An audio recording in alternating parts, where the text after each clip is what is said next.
क्या बाणों की शैया पर लेटे हुए महारथी भीष्म पितामह वापस खड़े होकर युद्ध में भाग ले सकते थे? अर्जुन द्वारा सशस्त्र बाणों को हटाकर क्या भीष्म पांडवों का विनाश कर सकते थे? तो चलिए आज हम इस वीडियो में इन सभी सवालों के जवाब देंगे। बने रहे वीडियो के अंत तक।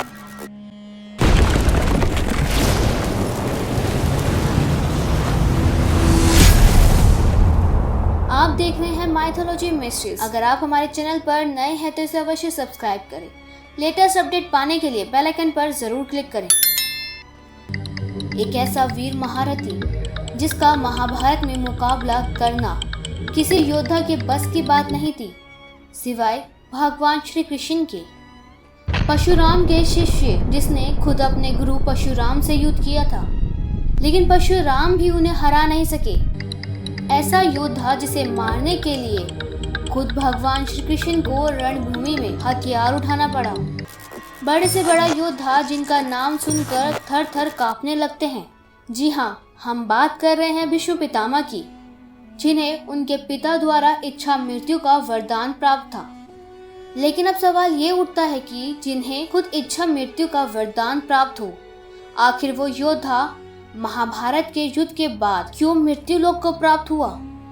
क्या भीष्म पितामह अर्जुन द्वारा बाणों की शैया पर गिराए जाने के बाद उठकर वापस युद्ध नहीं लड़ सकता था?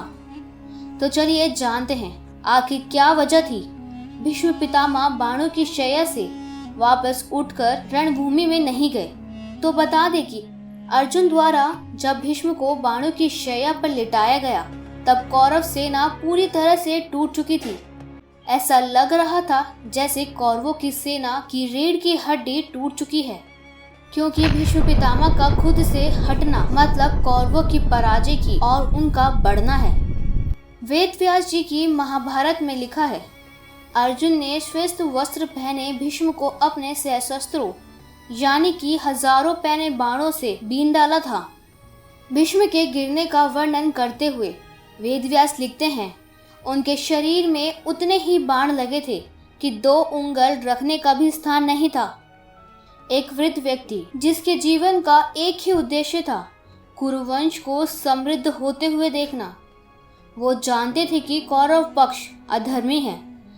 जहां खुद भगवान श्री कृष्ण है वो धर्म का साथ दे रहे हैं, पांडव पक्ष धर्म का साथ दे रहा है। तो क्या भीष्म पितामह बाणों की शैया से उठकर युद्ध लड़ सकते थे? तो इसका जवाब हाँ है। वो इतने शक्तिशाली थे, बड़े से बड़े बाण भी उनका कुछ नहीं बिगाड़ सकते थे। लेकिन वो बाणों की शैया से इसलिए नहीं उठे क्योंकि वो जानते थे कि उनका दिन अब नजदीक आ चुका है। स्वयं भगवान श्री कृष्ण ने भी उन्हें कह दिया था कि अब समय आ चुका है कि आप स्वर्ग की तरफ प्रस्थान करें।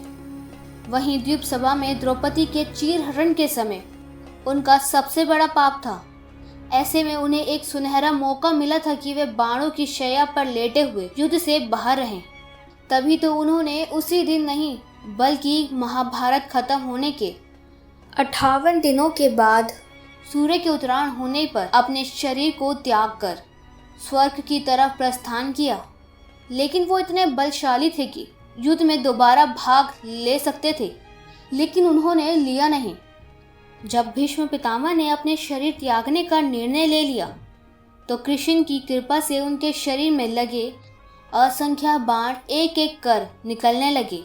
भीष्म पितामह इतने बड़े महारथी थे कि वो फिर से महाभारत के युद्ध में भाग ले सकते थे, लेकिन उन्होंने धर्म स्थापना और पांडवों का साथ देने के लिए बाणों की शैया से ना उठने का फैसला लिया और महाभारत के सबसे वृद्ध योद्धा होने का फर्ज निभाया। दोस्तों, इस तथ्य को लेकर आपकी क्या राय है, हमें कमेंट में जरूर बताएं। अगर आपको हमारी वीडियो पसंद आई हो तो इसे लाइक करें, चैनल को सब्सक्राइब करें और इस वीडियो को ज्यादा से ज्यादा शेयर करें। देखते रहें माइथोलॉजी मिस्ट्रीज।